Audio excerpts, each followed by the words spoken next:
전해 주시겠습니다. 오늘 가정에서 예배하시는 우리 성도 여러분에게 주님의 은혜와 위로가 함께 하시기를 주님의 이름으로 기원하겠습니다. 우리의 신앙은 누구든지 반드시 굴곡이 있습니다.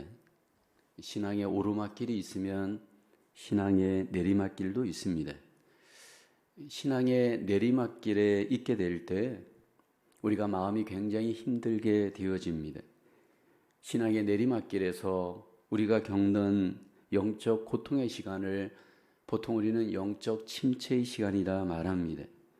믿음의 사람들에게 영적인 침체가 올 수 있고, 이 영적인 침체가 오게 되어지면 신앙의 부정적인 모습들이 내 삶 속에 나타나게 됩니다. 왜 이렇게 영적인 침체가 우리에게 오는 것일까?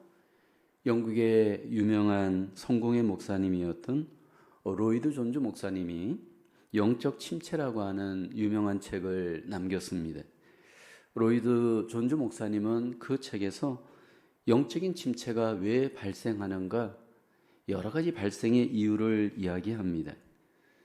영적인 침체가 우리에게 발생하는 가장 궁극적 이유, 가장 큰 이유는 바로 우리의 불신앙 때문이다. 그렇게 그 책에서 지적합니다. 성경의 가르침과 성경의 권위를 충분히 인정하지 않을 때 우리 안에 영적인 침체가 일어납니다. 무엇보다도 성경의 권위와 가르침을 내가 인정하지 않을 때 하나님 앞에 우리가 완전히 굴복하지 못합니다. 그로 인해서 우리 속에 영적인 침체가 오게 되어지고, 이렇게 영적인 침체가 오게 될 때 가장 위험한 것이 있습니다. 우리가 마귀의 도구가 되어질 수가 있고요, 하나님 나라의 부흥의 방해 도구가 되어질 수 있다라는 것을 이 책에서는 지적을 합니다. 신앙의 침체 속에 있을 때, 내리막길을 내가 걷고 있을 때 어떻게 우리는 그 길에서 벗어나고 빠져나올 수 있을까요? 우리가 이 땅에서 삶을 살면서 경험하는 거지만 우리가 한계가 있음을 경험을 하는데, 영적인 침체에 빠질 때도 우리 힘으로는 그 길에서 빠져나오는 것이 한계가 있음을 경험을 합니다. 마치 우리가 병에 심하게 걸렸을 때 우리 스스로 그 병에서 탈출할 수 없고 병원을 찾아서 의사에게 진단을 받고 도움을 받을 때 그 중한 병에서 우리가 탈출할 수 있습니다. 이와 같이 영적인 침체에 우리가 빠지게 되어질 때 우리의 노력도 중요하지만 더 중요한 것은 주님이 베푸시는 회복의 은혜가 우리에게 필요합니다. 주님께서 주시는 그 회복의 은혜가 우리에게 임할 때 그 회복을 통해서 우리는 영적인 침체로부터 회복할 수 있습니다. 오늘 성경 본문에 보면 예수님의 제자들, 특히 베드로의 모습 가운데 영적 침체의 모습을 봅니다. 예수님의 제자 베드로는 예수님을 3번 부인하였고, 예수님이 부활하였음에도 불구하고 예수님의 부활을 믿지를 못합니다. 그리고 오늘 본문에 보면 제자들과 함께 갈릴리 바다로 돌아가서 실망스럽게 고기를 잡는 안타까운 모습을 오늘 본문에서 소개를 합니다. 영적으로 침체한 베드로와 제자들의 모습을 주님께서 바라보시면서 이들에게 찾아오시고 이들에게 회복의 은혜를 베푸심으로 다시 이들이 사명을 회복하게 되어집니다. 성경 요한복음은 총 21장으로 되어 있습니다. 그런데 요한복음을 여러분이 읽다 보면 20장에 거의 모든 것들이 마치는 것으로 기록이 되어져 있습니다. 그리고 난 뒤에 21장이 어떤 해석학자들은 한 장이 더 나중에 추가로 하나님께서 기록하여 덧붙였다, 그렇게 해석하기도 합니다. 요한복음 21장에 들어와서 가장 오늘 하나님께서 우리에게 강조하시는 핵심 내용이 있습니다. 제자들의 그 실망스러운 모습 가운데에서도 부활하신 예수님께서 나타나셔서 특별히 베드로를 중심으로 그들을 회복하시고 그들의 사명을 다시 한번 회복할 수 있도록 기회를 주시는 내용으로 마무리가 되어집니다. 오늘 우리에게도 똑같이 주님은 역사하십니다. 여전히 우리 속에 영적인 침체의 문제, 신앙의 내리막길에 있을 때 우리에게 찾아오셔서 우리를 회복하시고 우리를 다시 사명의 자리로 일으키시고 하나님 앞에 영광을 돌리게 하시는 그 주님의 위대하심을 우리가 경험하기를 주님은 기대하십니다. 과연 주님께서 베푸시는 이 회복의 은혜는 어떻게 우리에게 나타나게 될까요? 첫째는 예수님이 베푸시는 회복의 은혜, 우리의 약한 때를 회복의 기회로 삼으십니다. 오늘 본문 4절을 보면 날이 새어갈 때에 예수께서 바닷가에 서셨으나 제자들이 예수이신 줄 알지 못하는지라. 갈릴리 바닷가에서 베드로와 제자들이 빈 배로 새벽을 맞이하였습니다. 밤이 새도록 고기를 잡았지만 열심히 노력했지만 아무것도 잡지 못한 채로 이제 새벽을 맞는 그 시간에 주님께서 그 자리에 임재하십니다. 빈 배와 함께 새벽을 맞는 베드로와 제자들의 모습을 생각해 보십시오. 얼마나 실망이 되겠고 얼마나 마음속에 낙심이 되겠습니까? 주님께서 그러한 제자들에게 제자들이 알지 못하는 가운데 나타나셔서 그들과 만나 주시고 그들에게 회복의 은혜의 기회를 주십니다. 베드로를 비롯한 최소한 4명의 제자들은 갈릴리 바다에서 고기를 잡던 어부들이었습니다. 그들은 주님과 만나기 전에 이곳에서 어부 생활을 하다가 어느 날 주님을 만나서 결국 그들은 그 어부의 일을 버리고 이제 주님과 더불어 제자의 길을 떠났던 자들입니다. 그런데 주님께서 이제 십자가에 죽으시고 그들을 떠나게 됐을 때 여기 제자들이 다시 이 바다로 돌아와서 고기를 잡으려고 했습니다. 사실 고기 잡는 일에 있어서 이들은 비록 3년여 시간은 지났지만 나름대로 굉장히 자신감이 있었을 겁니다. 그렇지만 그 밤에 한 마리도 잡지 못하고 빈 배로 쓸쓸하게 새벽을 맞이하였습니다. 근데 이 베드로의 이 안타까운 모습은 사실 3년 전에 베드로가 처음 주님을 만날 때에도 주님께서 이런 정황에서 만나 주었습니다. 누가복음 5장에 보면 처음에 베드로와 주님의 만남도 빈 배를 맞이하였던 새벽에 주님께서 베드로를 찾아와서 만납니다.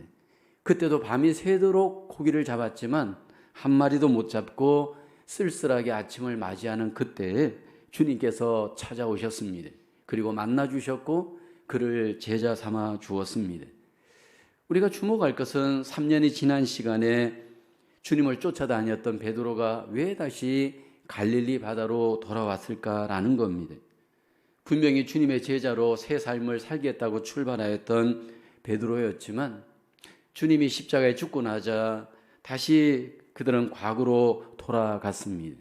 그리고 갈릴리 바다에서 제자들과 함께 다시 고기 잡는 일에 집중을 하였습니다.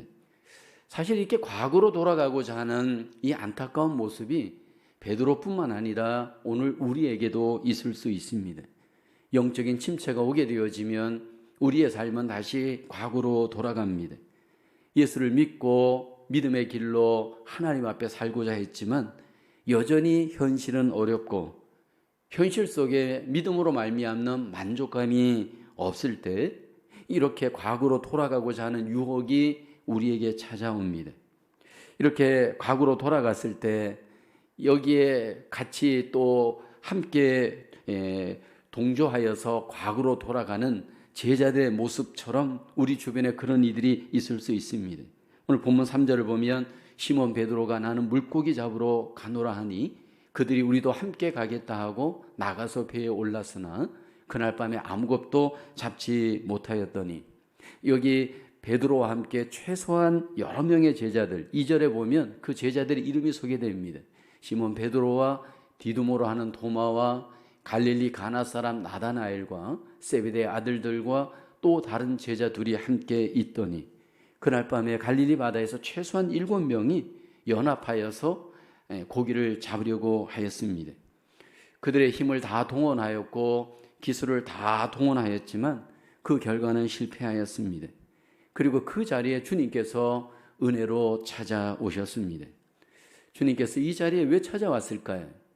오늘 본문 속에는 주님이 찾아온 의도가 소개되진 않지만 주님께서 이렇게 실망과 아무것도 잡지 못한 빈 배에 이 베드로에게 찾아온 이유는 그들을 다시 회복하시기 위한 의도가 있었을 겁니다. 3년 전에 나를 따라오너라, 내가 너로 사람 낚는 어부가 되게 하리라 주님께서 약속하셨고 그들에게 사명을 주었습니다. 그런데 이제 3년이 지난 뒤에 주님이 떠났을 때 다시 과거로 돌아가 있는 이 안타까운 제자들의 모습, 주님께서는 다 보시고 아셨습니다. 그러나 그들 속에 주님이 찾아오셔서 다시 한번 그들에게 회복의 은혜로 기회를 주시기를 원하였습니다. 여러분, 우리가 세상적으로 삶을 살다 보면 믿음으로 살지만 낙심할 때가 반드시 있습니다. 우리가 믿음으로 살지만 우리 속에 실망할 때가 반드시 있습니다. 그리고 우리가 다시 과거로 돌아가 믿음에서 떠난 연약한 모습이 우리에게도 분명히 일어납니다. 그런데 그때 주님은 과연 우리를 어떻게 대할까? 내가 주님에게서 떠나 다시 과거로 돌아가 주님과의 관계가 멀어져 있을 때 과연 주님은 그때 우리를 어떻게 취급할까요? 놀라운 것은 성경을 보다 보면 우리가 낙심하고 약할 그때가 오히려 주님께서 우리를 통해 일하시는 때가 되어짐을 성경은 말씀을 합니다. 우리가 절망하고 낙심하는 그때에, 우리의 한계를 느끼는 그때에 오히려 그때가 은혜의 때가 되고 주님이 우리 속에 회복의 때로 일하시는 것을 성경은 말씀을 합니다.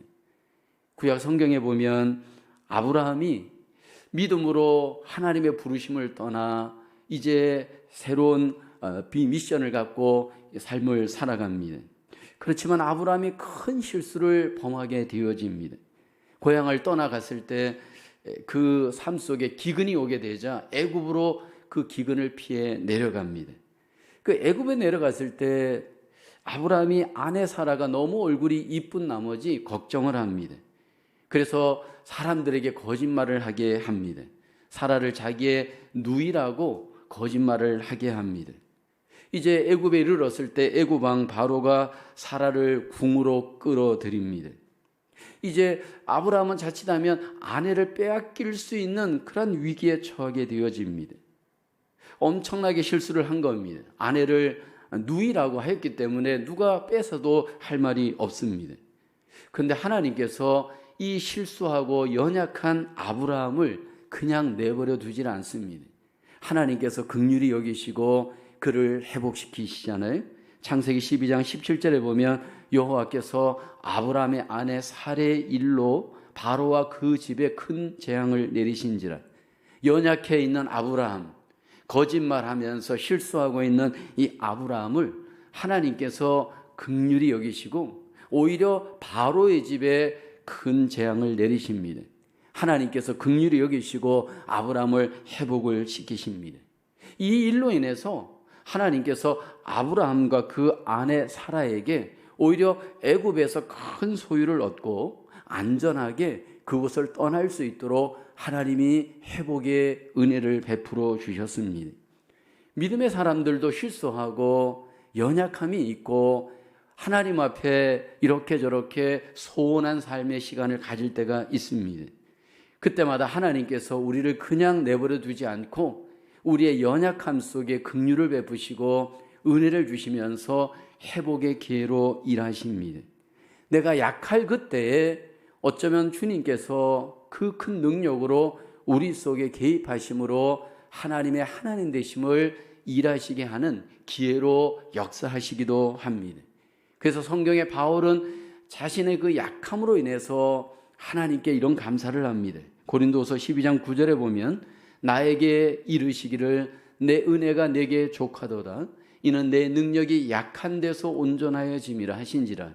그러므로 도리어 크게 기뻐함으로 나의 여러 약한 것들에 대하여 자랑하리니 이는 그리스도의 능력이 내게 머물게 하려 함이라.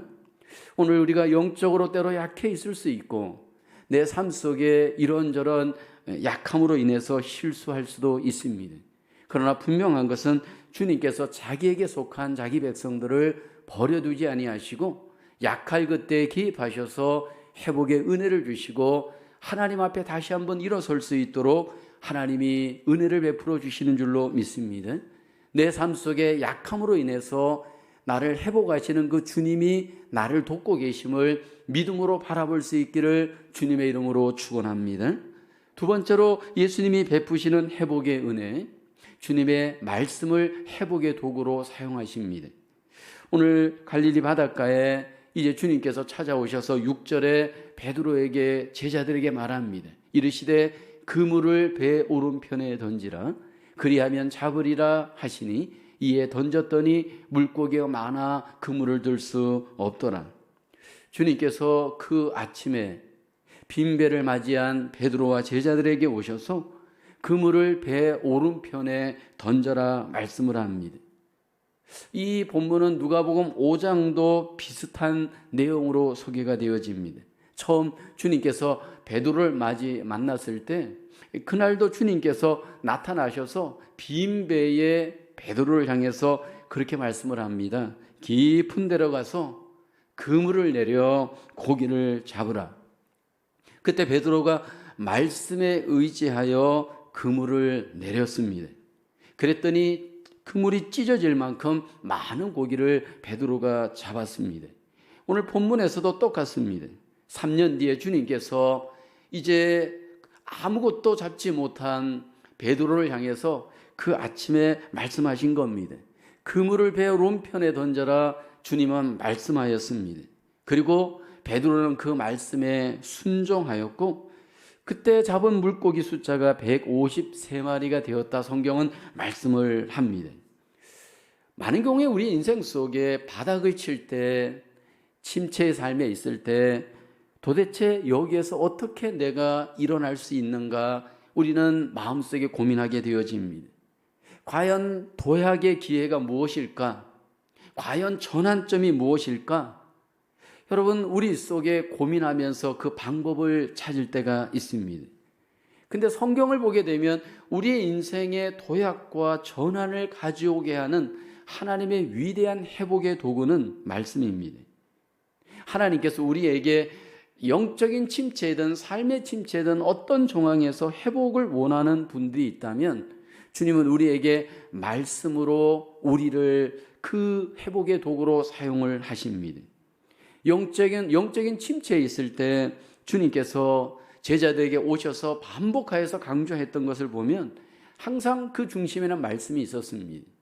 부활하신 예수님께서 이제 십자가에 죽고 났을 때 제자들이 전부 침체에 빠져서 낙심하고 두려워하고 부정적인 삶의 정황에 빠져 있었습니다. 그때 주님이 부활하셔서 제자들에게 나타나셔서 일관되게 그들 속에 역사하셨던 그 키포인트는 말씀입니다. 누가복음 24장에 보면 이제 예수님이 십자가에 죽고 나서 낙심하여 엠마오로 가던 2명의 제자에게 주님이 나타나시잖아요. 그리고 그 나타나서 주님께서 제자들에게 우선적으로 행했던 것이 뭐냐 하면 하나님의 말씀을 자세하게 풀어줍니다. 누가복음 24장 27절에 보면 이에 모세와 모든 선지자의 글로 시작하여 모든 성경에 쓴 바 자기에 관한 것을 자세히 설명하시니라. 여기 보면 자세히 설명하셨다 말씀을 합니다. 우리가 신앙의 낙심에 빠지고 침체에 빠지는 원인 중에 하나는 제가 서두에 불신앙을 얘기했는데 더 정확하게는 하나님의 말씀을 정확하게 믿지 못하는 데서 오는 경우가 많습니다. 그래서 그 말씀을 깨닫지를 못하는 겁니다. 말씀을 오해하는 겁니다. 그런데 내가 영적인 침체에 빠지고 삶의 침체에 빠졌을 때 주님께서는 우리에게 다시 한번 말씀으로 돌아가기를 원합니다. 그래서 그 말씀에 집중하여서 하나님의 뜻이 무엇인지를 우리에게 깨닫게 하시기를 원합니다. 그 말씀을 내가 깨닫고 그 말씀으로 말미암아 시작하게 되어지면 순종하게 되어지면 그 순종의 시간 속에 회복의 은혜를 하나님께서 우리에게 베풀어 주십니다. 그래서 오늘 본문에도 보면 주님께서 이제 말씀을 주실 때 이 제자들이 그 말씀 앞에 반응하는 내용들이 소개가 되어지는데 가장 중요한 것은 뒤로 미루지 않는 겁니다. 즉각적으로 그 말씀을 깨달은 대로 내가 순종하고 주님이 주시는 말씀대로 내가 그 루틴을 따라갈 때에 놀라운 반전의 기회가 우리에게 반드시 일어납니다. 오늘 본문에 보면 주님께서 배 오른편에 그물을 던져라 말씀하였습니다. 사실 이 배 오른편에 그물을 던져라 이 말은 굉장히 이 제자들에게, 어부였던 베드로와 같은 제자들에게는 사실 납득하기 어려운 말씀이었습니다. 그런데 베드로가 그 말씀을 그대로 순종하잖아요. 그 아침에 이제는 고기가 잡힐 수 없는 시간에 배 오른편에 그물을 던져라 주님이 말씀하였을 때, 만약에 베드로가 자기의 생각과 경험을 앞세웠다면 그 말씀대로 따라하지 못하였을 겁니다. 그럼에도 불구하고 베드로와 제자들이 즉시로 순종하고 그 말씀대로 행하였을 때 놀라운 반전이 일어났습니다. 오늘 본문 6절을 보게 되어지면 이르시되 그물을 배 오른편에 던져라 그리하면 잡으리라 하시니, 그 다음 구절을 보십시오. 이에 던졌더니라고 합니다. 여기 그리하면 잡으리라 하고 난 뒤에 제자들의 반응이, 어떤 말의 반응이 없습니다. 그냥 순종의 반응이 즉각적으로 있었습니다. 이에 던졌다라고 성경은 말씀을 하잖아요. 주님께서 말씀하였을 때 거기에 이유를 대고 불평을 하고 어떤 다른 생각을 나누질 않았습니다.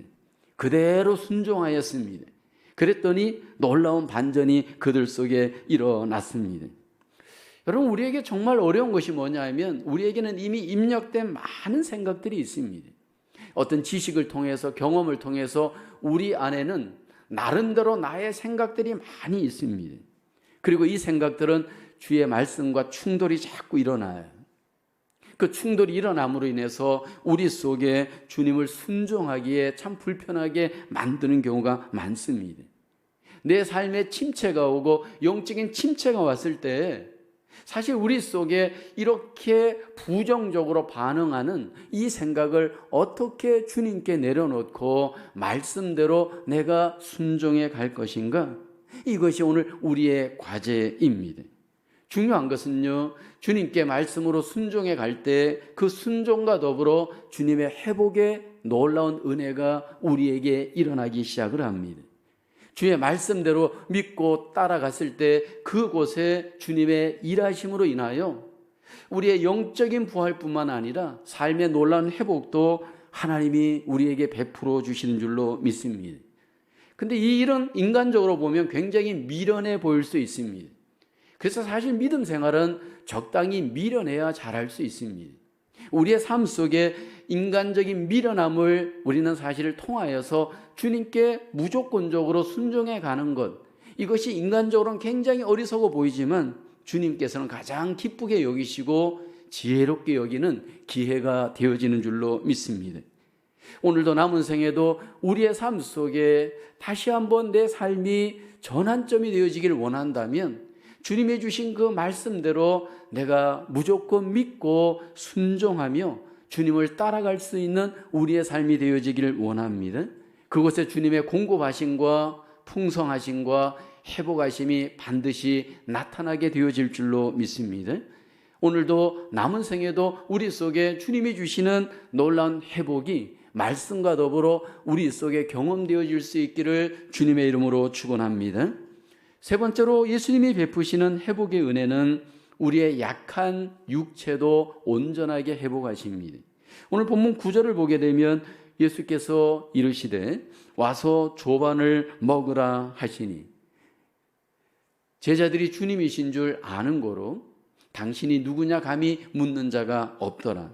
베드로와 제자들이 밤이 새도록 고기를 잡느라 그 육체가 지쳐있고 배가 굉장히 고팠던 상황입니다. 주님께서는 베드로와 제자들에게 이제 와서 조반을 먹도록 그 약한 육체를 회복하는 일을 주님께서 여기 제시하십니다. 생선과 밥을 준비하여서, 떡을 준비하여서 제자들을 먹게 하잖아요. 13절을 볼까요? 예수께서 가셔서 떡을 가져다가 그들에게 주시고 생선도 그와 같이 하시니라 말씀을 합니다. 주님께서 우리에게 회복을 하실 때 영적인 회복만 하시는 것이 아니고 여기 보면 육체적으로도 우리 속에 회복하기를 원하십니다. 제자들의 그 배고픈 정황, 육체의 어떤 힘든 정황을 주님은 외면하시지 않습니다. 그들의 필요를 채우기 위해서 떡과 생선을 준비하시고 그 제자들의 필요를 채우십니다. 그리고 이렇게 배가 채워지면서 정신이 차린 제자들이 그 이후에 예수님이 부활하신 예수님이 찾아오신 것을 깨닫게 되어집니다. 여러분, 우리의 몸은 하나님께서 흙으로 만들었습니다. 그래서 이 몸은 어떤 컨디션이 안 되어지면 반드시 연약하여져서 질그릇과 같이 아주 우리 속에 여러 가지 부족한 부분들이 한계가 나타나게 되어집니다. 이 연약한 이 육체를 주님께서 아십니다. 그리고 그 연약한 육체적인 한계를 외면하시지 않고 그것들의 필요를 채우시고 그 육체의 회복을 위해서 주님께서 우리에게 은혜를 베푸시고 때로 필요한 것들을 공급하심으로 우리를 도우십니다. 여러분, 구약의 이스라엘 백성들이 광야를 통과할 때 하나님께서 날마다 만나를 이스라엘 백성들에게 내려주십니다. 이 만나가 만약 이스라엘 백성들에게 없었다면 광야 40년을 그들이 지낼 수 있었을까요? 그들의 육체적인 필요, 주님께서 무시하지 않고 날마다 일정하게 만나를 내려주심으로 그 만나를 통하여 그 육체적인 회복을 할 수 있도록 하나님이 은혜를 베풀어 주었습니다. 이 땅에 오셨던 예수님께서 제자들과 공생애를 가질 때 가장 그 공생의 시간 중에 중요하게 여겼던 시간 중에 하나가 제자들과 함께 먹고 마시는 시간이었습니다. 그로 인해서 그들의 연약함을 채우시고 육체적인 필요를 해결해 주셨습니다. 초대 예루살렘 교회를 보게 되면 날마다 성전에서 가정에서 모일 때 거기에 보면 기도도 있었고 말씀도 있었지만 더불어 떡을 나누는 시간이 꼭 있었습니다. 그로 인해서 육체적인 필요를 함께 나누고 영적으로도 회복되어지고 육적으로도 회복되어지도록 그렇게 하나님이 은혜를 베풀어 주었습니다. 우리가 믿음 생활을 하다 보면 때로 영적인 침체에 오게 될 때 그 원인이 육체적인 침체 속에서 올 때도 있습니다. 육체적으로 우리가 힘이 들고 육체 속에 연약함이 있을 때 마음까지도 영적으로도 여러분 문제가 생기는 경우가 참 많습니다. 특별히 영적인 전방에 있는 사역자들의 경우에 그렇습니다. 너무 무리하게 몸을 움직이고 쉬지 않고 먹지 않고 그로 인해서 몸이 지치게 되어지면 함께 마음도 지치는 경우가 의외로 많습니다. 성경에 보면 구약의 갈멜산에서 바알과 아세라 선지자와 대결하여 이겼던 유명한 선지자 한 명이 있습니다. 바로 엘리야 선지자입니다. 바알과 아세라 선지자 850명과 대결을 벌입니다. 850명과 대결을 벌이고 난 뒤에 그는 멋진 승리를 합니다. 근데 이 큰 승리를 하고 난 뒤에 이 엘리야 선지자가 마음도 지치고 또 육체도 지쳐 영적인 침체를 겪게 되어집니다. 얼마나 힘들었던지 엘리야 선지자가 하나님께 이렇게 기도합니다. 열왕기상 19장 4절에 보면 자기 자신은 광야로 들어가 하룻길쯤 가서 한 로뎀 나무 아래에 앉아서 자기가 죽기를 원하여 이르되 여호와여 넉넉하오니 지금 내 생명을 거두시옵소서. 나는 내 조상들보다 낫지 못하나이다. 이렇게 위대했던 엘리야 선지자가 하나님 나 죽여주십시오. 영적으로 침체를 하니까 이렇게 하나님 앞에 완전히 넉다운 되어져 고백을 할 정도였습니다. 근데 하나님께서 이런 엘리야를 향해서 정죄하거나 책망하시지 않잖아요. 이 약한 엘리야를 하나님께서 어떻게 회복시켜 가시나요? 하나님께서 엘리야에게 천사를 보냅니다. 천사를 보내서 하나님이 우선한 일은 엘리야의 육체를 회복하는 일이었습니다. 열왕기상 19장 5절에 보면 로뎀 나무 아래에 누워 자더니 천사가 그를 어루만지며 그에게 이르되 일어나서 먹으라 하는지라. 하나님께서 천사를 통해 엘리야에게 먹을 것을 먼저 공급해 주었습니다. 그로 인해서 엘리야 선지자가 육체의 힘을 얻으면서 마음의 힘을 얻고 그로 인해서 다시 사명을 회복하게 되어지는 내용이 소개가 되어집니다. 여러분, 우리가 육체적인 회복이 때로 마음의 회복으로 연결되어지고 또 그것이 사명의 회복으로까지도 연결되어지는 경우가 많이 있습니다. 오늘 우리가 이렇게 온라인 예배를 드린 이유는 다수의 성도님들이 오미크론 지금 확진에 걸려 있기 때문입니다. 아마 걸리신 분들은 격리하였고 아마 육체적으로 힘든 시간을 보내시는 분들도 있을 겁니다. 근데 이런 시간을 통해서 육체적으로 잘 먹고 잘 쉬시고 잘 잠을 주무시면서 육체를 회복하는 그런 은혜의 시간이 되어지기를 원합니다. 여러분, 우리의 몸이 건강할 때 마음도 건강하고 또 마음이 건강할 때 사역도 건강할 수 있습니다. 하나님께서는 우리의 몸이 건강할 수 있도록 음식을 통해 하나님의 은혜가 공급되어지기를 원합니다. 어떤 경우에는 운동을 통해서도 우리의 몸이 건강하기를 하나님이 기대하시기도 합니다. 왜냐하면 이 몸은 하나님이 만드셨고 하나님이 쓰시는 귀한 도구이기 때문에 하나님이 이 몸 속에 하나님의 은혜가 잘 공급되어져 하나님의 나라와 영광을 위해 거룩하게 아름답게 사용되기를 하나님이 원하십니다. 근데 중요한 것은 이 몸의 은혜도 하나님이 은혜를 주셔야 됩니다. 제가 아는 어떤 분은 열심히 좋은 약 챙겨 먹고 좋은 음식 먹는데 여러분, 암이 오신 분도 있습니다. 내가 노력한다고 내 몸의 건강이 보장되는 것은 절대로 아닙니다. 하나님이 우리의 몸을 건강하게 붙들어 주셔야 됩니다.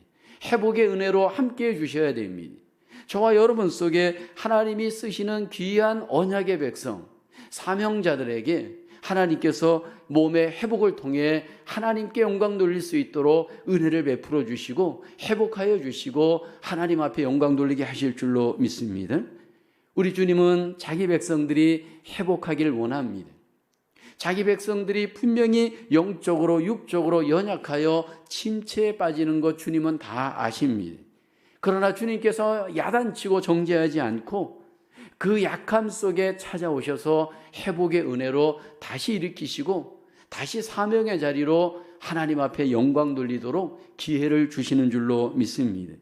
먼저 우리가 내가 영적으로 침체에 빠질 때 먼저 적용해야 될 것은 내가 약할 그때에 주님이 일하시는 임재의 때가 되어질 수 있음을 바라보고 낙심하지 말고 절망하지 말고 주님을 바라볼 수 있기를 주의 이름으로 축원합니다.